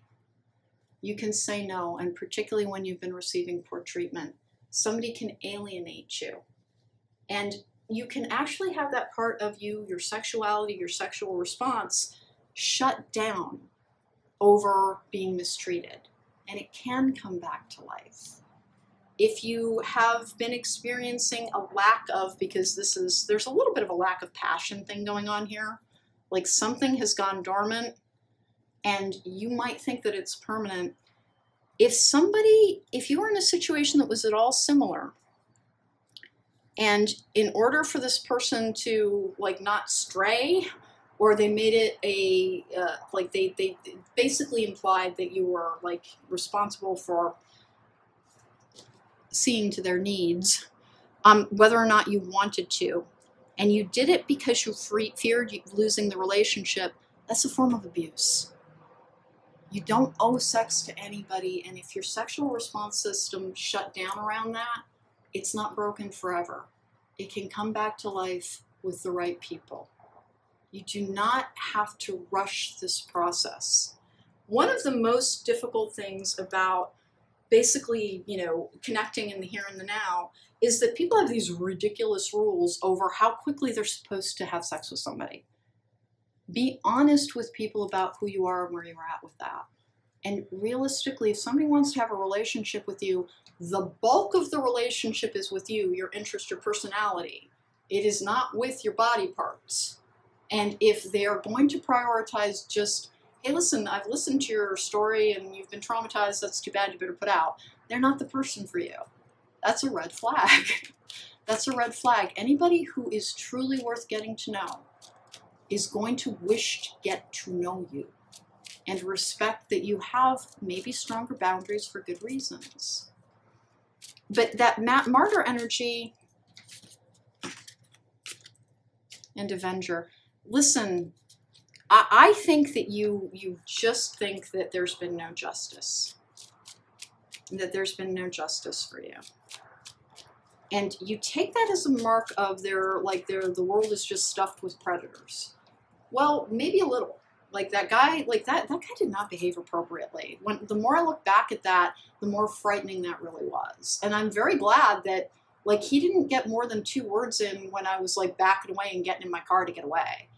And I thought that was a fear response rather than kind of adding up wow, that dude just behaved really inappropriately. He behaved really, really, really inappropriately. That was my ability to judge something's wrong here and to remove myself from a situation to preserve my safety. If someone is truly going to be worthy of being your partner, they are worthy of respecting your need to take something slowly for good reason. And, can you just have friends with benefits? Sure. Sex is fun, and if you don't view it that way, remember somebody took that from you. Take it back. Reclaim your real power. Admit your vulnerabilities. Admit your vulnerabilities. You're trying to be steel-plated to keep yourself safe, and you don't need to be. What I really learned yesterday is that I can spot a scary situation and get myself out of it really quickly. I really did. That's progress. It's not a step backwards. And that was not the first time someone had approached me. There were other situations in which I did not run scared. So I do know it's not just a trigger response. Trust yourself and take it slowly. Meet in public places. Always, text back and forth with a friend. You can really have things around the entire process that will keep you safe. But don't view others suspiciously. Remember, we extend trust appropriately. We walk into it with the exact same amount of trust as somebody in any social interaction where we're reserving some to keep ourselves safe. It's okay to keep yourself safe, but nobody likes to be greeted with the person I'm referring to before that. I, honest to goodness, had my boundaries set so high that I asked him some questions that just kind of, he was very nice about it. He was a very nice man. He just wasn't for me.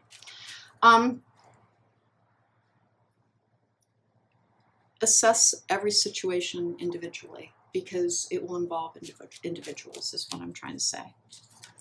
I've got something around where you're watching this because you feel it. Date. Meeting someone new. Dating. Getting back out there. Plans. Set a date. It is like the only thing that's really holding you back is that whoever it was that violated your trust, which violated your ability to truly be intimate with somebody, you're afraid of being a sucker, and you don't need to be. All of that healing taught you how to spot the real McCoy. And it taught you how to assess the situation to find out whether or not you're truly in danger. Trust you. You don't need to trust all of it. Humankind. You need to be able to trust you. I have the golden mirror. Yep, self-absorbed narcissist, one-sided relationship, and love bombing. This is keeping you from that. You're afraid that you won't spot the narcissist again. You will. You will. If anything, you might be a little hypervigilant about it. The dragonfly. Be lighthearted, finding out things coming to light, adapt, change, and heal. Something around that justice thing. With the phoenix. New phase, rekindle, renew, transformation, growth, and changed mind. To heal, to reclaim your sexuality, to reclaim your sexual power, because it is a form of power. And it is one of the ways that we can connect with the joy of this existence. You don't need to worry that it's going to happen again. And you don't need to judge the situation by, but nothing happened to this ex-person who perpetrated such hideous crimes against me. You do not know the full extent of what lies in store for somebody who violates somebody at that level. And again, how do I know it? I read for people, and every now and then I have these earthbound spirits and these strange situations come through. There is something that is, I think it's where the concept of hell came from. I genuinely do. But also remember, there's a lot more coming in this world. To really reclaim self, don't let that person define you. And that doesn't mean let them, which is like taking responsibility for their crap again, but rather, you are powerful, you are strong, you survived them, you overcame, you learned, and you grew. Trust you, forget them. You don't need to worry about who else you can trust. You have you. And the truly worthy people will have respect for you from the very beginning. So if you need to take it slowly, then that's what you tell them. All right, group number 3. Consider what I'm saying and don't pressure yourself to do anything that you don't want to do. But you are watching this because a part of you wants that part of yourself back. And you're afraid to reclaim it because you're looking at a situation and saying, but nothing happened to them. They can't feel love. They can't truly feel love and joy and they are very fearful. Their existence is their punishment. And then, again, there is more to this than you think there is. Go forward, find joy, and know that the right people will respect your boundaries. And when they don't, you'll show them to the door. That's how you reclaim your sexuality. Take care. Be well. Welcome back. If you chose pile number 4, then this is your reading. Remember, there is an introduction at the very beginning of this. I ask that you go back and watch it so that you can understand the focus of this reading. We're talking about reclaiming your sexuality after trauma and how to heal your sexual trauma. Let's get going with this. I have Goddess of Dreams, Vision, Intuition, and Receptivity. Interesting. I have Mindfulness, Peaceful Presence, Quiet Mind. It's a spiritual practice is one of the things that will begin to help you release trauma. Connecting with self in order to free yourself from all forms of self-judgment, to have access to your higher self, is one of the things that is being recommended. I have Emotional Energy. Emotions are messengers to be met with appropriate attention, action, and gratitude. In order to overcome something, you shut down to the idea of connecting with your higher self. It almost feels like you have resentment towards the idea. Like all of these terrible things happened, and I'm not sure what happened yet. I'm really not sure what happened yet. It may have been accumulation of multiple relationships that taught you that this is not an area of your life that you can find true fulfillment in. And what you're being advised to do is to go towards the concept of connecting with self in the higher realms. We've got the Goddess of Dreams, Vision, Intuition, and Receptivity. Remember, if you don't like meditating, that's okay, but there are many different ways to form meditative energies. I'm always telling people to go to gardens, to places where they can listen to the sound of nature. Just that the idea of trying to clear your mind and simply absorb your surroundings creates a feeling of receptivity. And something happens every single time we do it. Meditation and mindfulness looks different for different people. There is no one universal answer. Allow the answer that works for you to be the answer that you pursue.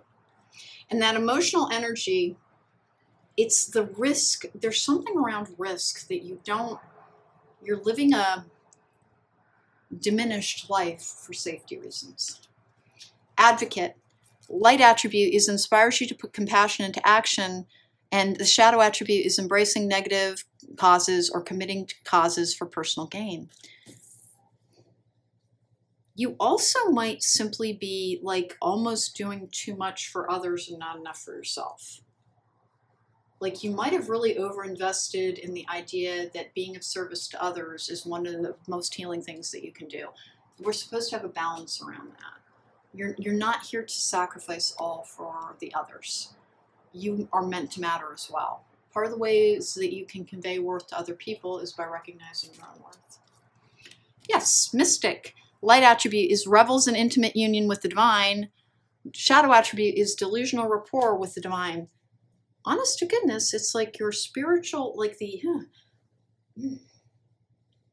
you might think you're supposed to transcend sexuality in order to have spiritual enlightenment. That's not true. To have true connection to spirituality, we're meant to marry our higher self to our 3D self. We're not meant to transcend it. Now, are there belief systems that say that you are meant to? Yes, but you're here in the physical body you're not here to be an observer. You're here to have an experience in this physical world. There's a difference between being attached to outcomes and detaching from your physical self. Detaching from your physical self, you should be here while you're here. Don't just have your closest relationship with the divine power. You were given all aspects of the physical body, not so that you could overcome them, but so that you could find a way to express them and enjoy them while in connection with that divine source to inform a divine collective. You are genuinely not supposed to divorce from your physical body to have a spiritual experience. Now, can you, through fasting and meditation for short periods of time? Yes. But we get the best intuitive grounding work when we are receptive within our grounded physical body.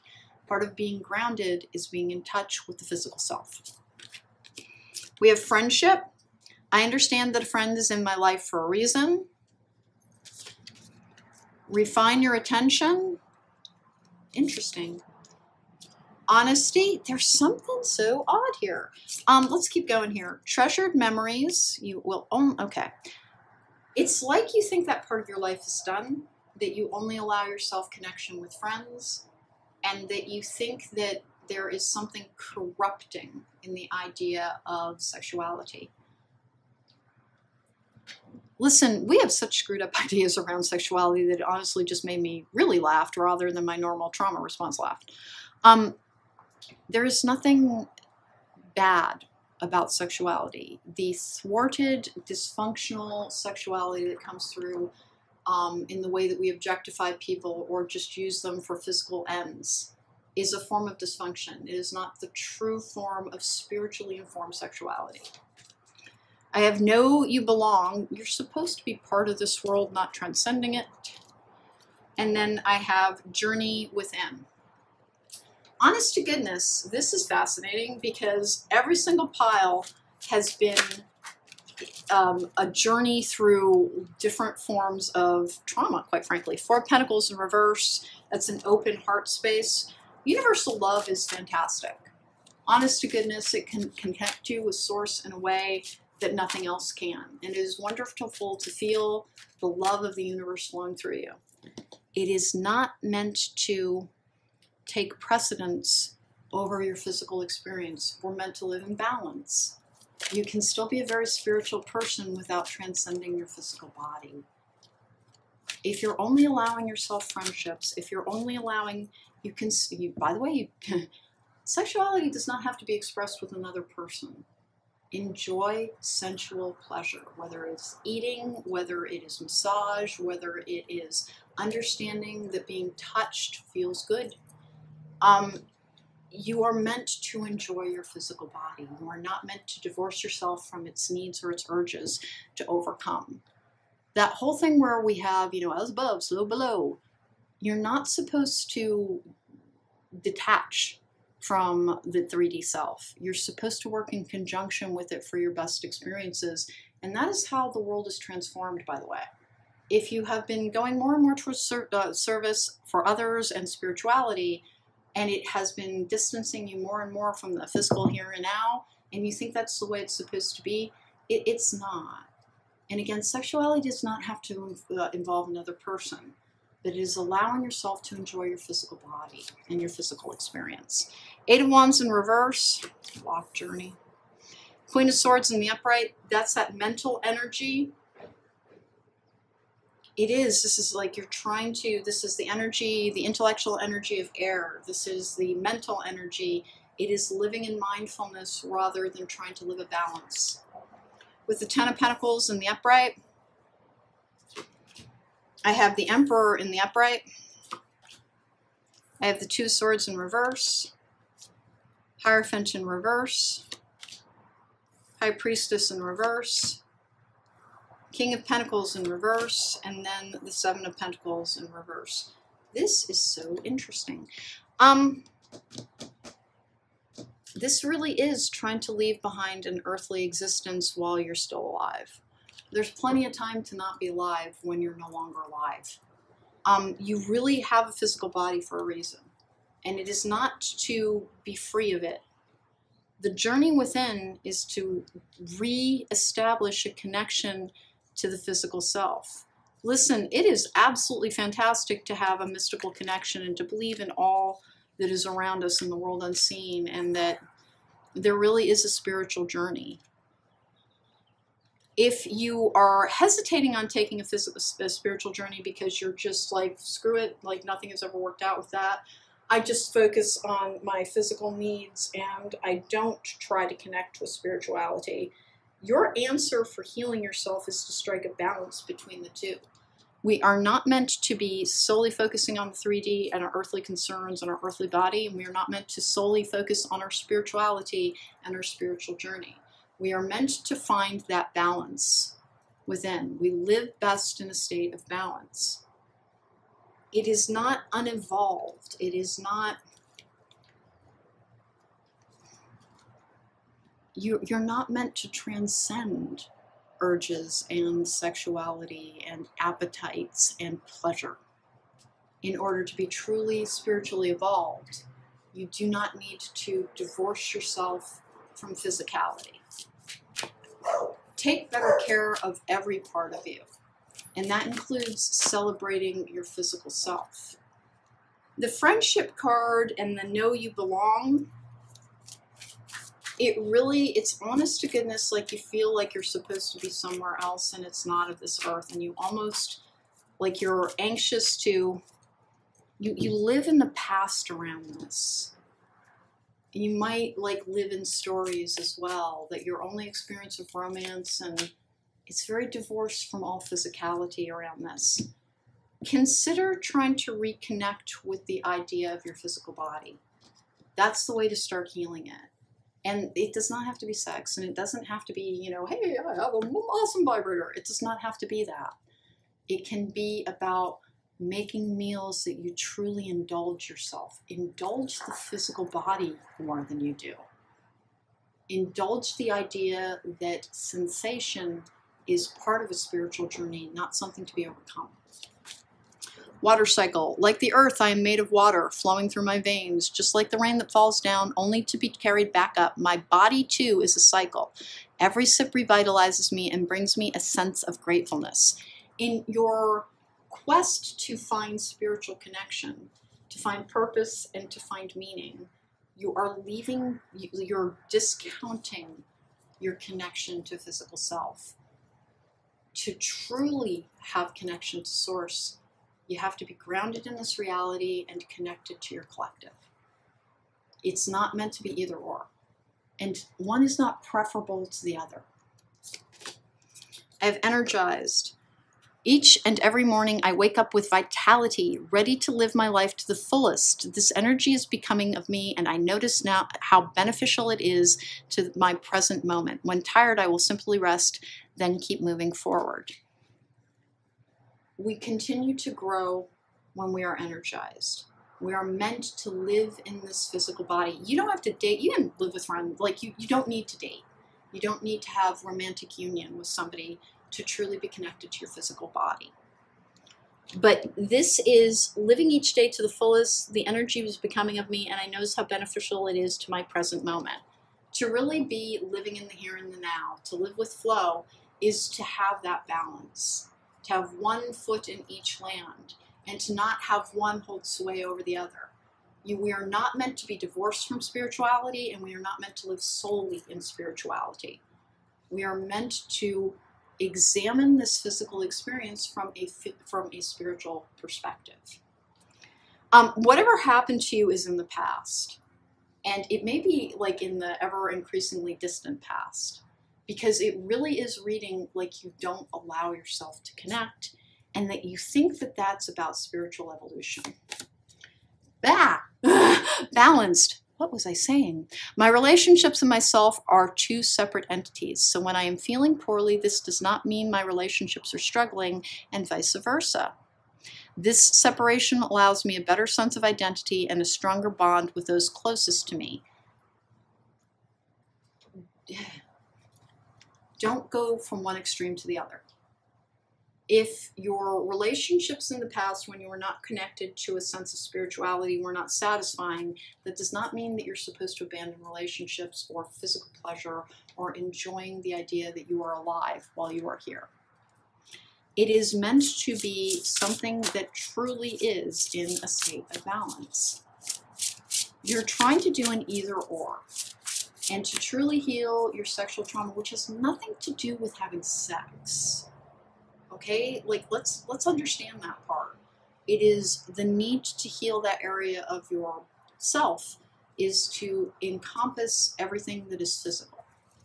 You tried to heal by apparently going more and more towards the idea that we're all here for a purpose and disconnecting from the idea of physicality and connection. And you may have found safety there, but remember that is a form of retreat. Conversely, with this like yin yang thing where somebody's trying to do either or. They really are. Like, this is somebody who's not, this is somebody who can be depressed. But it really is like you've disconnected. Queen of Swords with the High Priestess. Your mental energy, you've blocked out all forms of connection. And it is not, I really don't know how many times I can possibly say that's not the real answer. You are not meant to choose one over the other. And this, again, has nothing to do with needing to have relationships that you don't want to have. The divine never asks us to have a relationship if we don't want to have it. If you truly are like, nope, that's not for me, because honest to goodness, some people truly are. There is something called being asexual. Sometimes it's a trauma response, but sometimes it's an orientation. And there are multiple forms of attraction. There is a form of romantic attraction where you want to hang out with somebody and like learn all about them, but it doesn't encompass sexual attraction. There is sensual attraction where you just kind of want to cuddle with somebody. And then there's this platonic attraction where you just really think somebody's cool. These are all parts of us. And to heal your sexuality is to accept that your physicality is not something to be overcome. It's not something to be overindulged. Like, you might have had a hedonistic phase where you're like, yeah, I partied way too much, I was a swinger, which there's nothing wrong with that. It's just, again, state of balance. You're trying to take something from one extreme to another is what it looks like. Like, you're trying to find your answer in an opposite energy. And that know you belong and journey within, honest to goodness, it's like you're trying to transcend this life and to divorce yourself from reaction. Like, when you've heard the, responding, not reacting thing, like, you're trying to be above it all in order to find safety. So healing your sexuality is getting back in touch with your physical body, with your physical sensations, with the idea that we are only here for a finite amount of time, and we are not meant to leave it behind until such time as we truly leave our physical bodies behind. Now, sometimes people can have autoimmune disorders or chronic pain disorders in which, like, kind of going towards that spiritual energy constantly is the only escape from their pain. And I'm not talking about that. But if that happens to be the case, and that's why I'm picking up this energy of, like, trying to leave something behind, find the things you do enjoy. Even if it's a pedicure, even if it's like a hand massage. Sexuality first is reclaimed by reclaiming sensuality. I have karma. There's nothing from a past life that can't be addressed in the current life. Clearing. As true offering rises, it becomes easy to let go. You start to trust that more will always arrive. You shift from mine, mine, mine to God's, God's, God's. Such freedom. Karma and clearing. Oh! See, I'm not like, I'm not feeling either of those. And then I realized it's saying karma clearing. Something went wrong for you, and it was a toxic karmic cycle from which you were meant to learn a lesson. And you took a lesson to an extreme degree, is what this is saying. Allowing. Radical acceptance says yes to reality in any given moment, so what's needed can come next. You're actually holding up your progress by going more towards the mystical and trying to not live in a state of balance. Whatever sexual trauma happened to you, and it may have been mistreatment of self. It really might have, because the tarot cards here are like a little bit like you've blocked something off. I think it started out as safety, but like there's this weird transcendent thing with the Queen of Swords and then the High Priestess in reverse. Here's the earthly security card, the Ten of Pentacles, but with the King of Pentacles in reverse, almost like,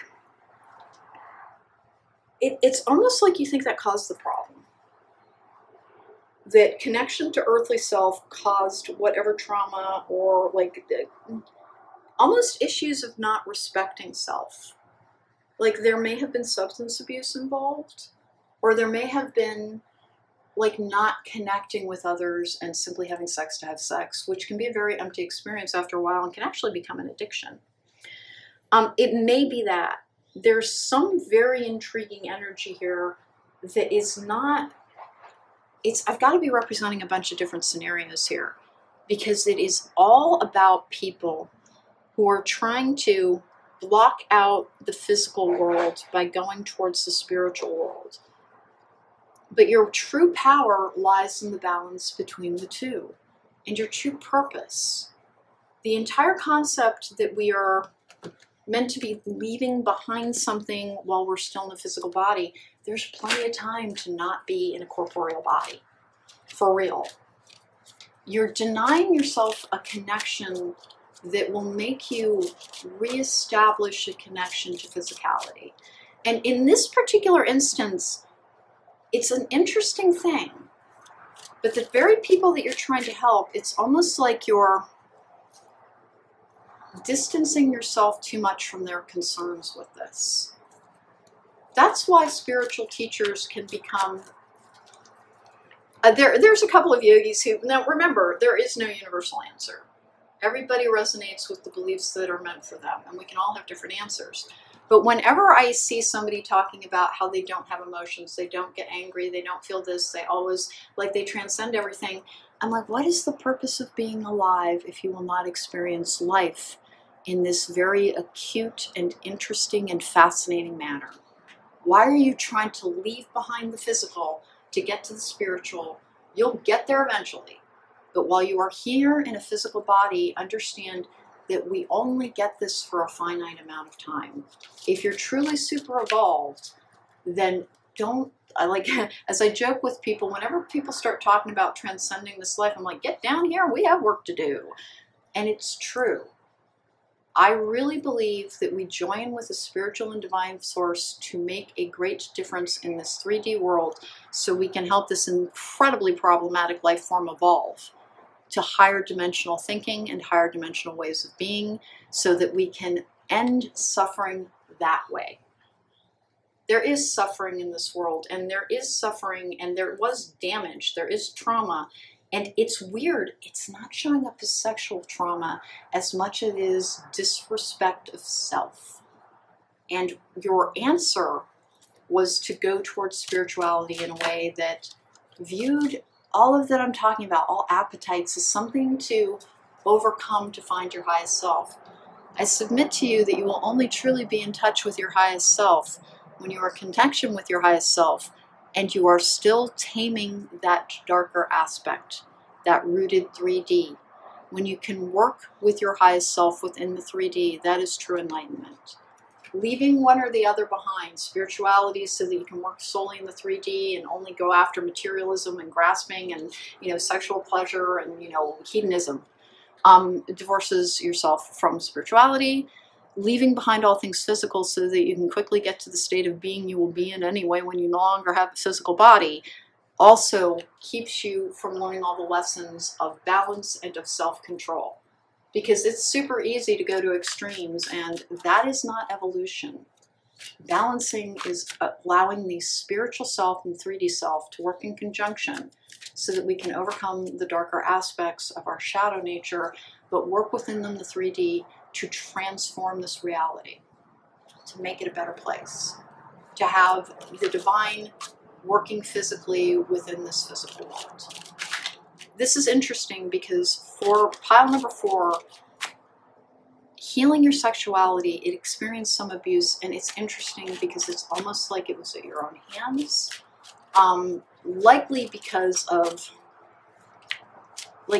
seeking relief from pain, likely from difficult experiences. Like you found something that felt good and you just kept doing it in probably extremes. And you don't know how to strike that balance yet. For true enlightenment, you need to find the balance.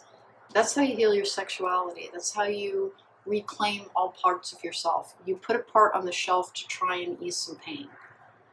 First you went towards a form of self-medication. Yeah, to get over the pain of existence, essentially. You did something in extremes and now you're doing it in another extreme. That's not the solution. Balance is the solution. Union between the physical self and the spiritual self is where true enlightenment lies. Busy and distracted, epiphany, messages from spirit, new friendship. We had friendship over there as well. You do not have to have romantic relationships, and you don't have to have friends with benefits, and you never have to do anything. But pile number 4, you're watching this for a reason. Something went wrong with how you coped in the past, and it led to your, like, you recognize some toxicity in the things that you did, like self-damaging things. Journey within, know you belong. You're meant to be here and there, not either or. That's where your true healing lies. It's like you feel a lot better, but sometimes you don't feel any longer. You're almost a little too detached. Like that's a form of dissociation. It's a trauma response. It's an indication that you're afraid of your physicality, and that's not an accusation. It's just maybe reframe, refine your attention, maybe reframe the way that you're looking at your physicality and your sexuality. It is not something to be overcome. It is something to be used in conjunction with your spirituality. Start out by allowing more physical friendships in your life is one of the things that the cards are saying. Remember, you never have to touch another human being that you don't wish to. This is not about getting busy. This is about being truly whole. And true wholeness is in loving your physical body and your spiritual self. Okay, group number 4, that one was very, very interesting. Don't go to extremes in either direction. And if you don't trust yourself to not like lean in and like do whatever it is in excess, then remember that's an indication that you still have something to heal. When we're healed, we have trust in self. Take care. Be well.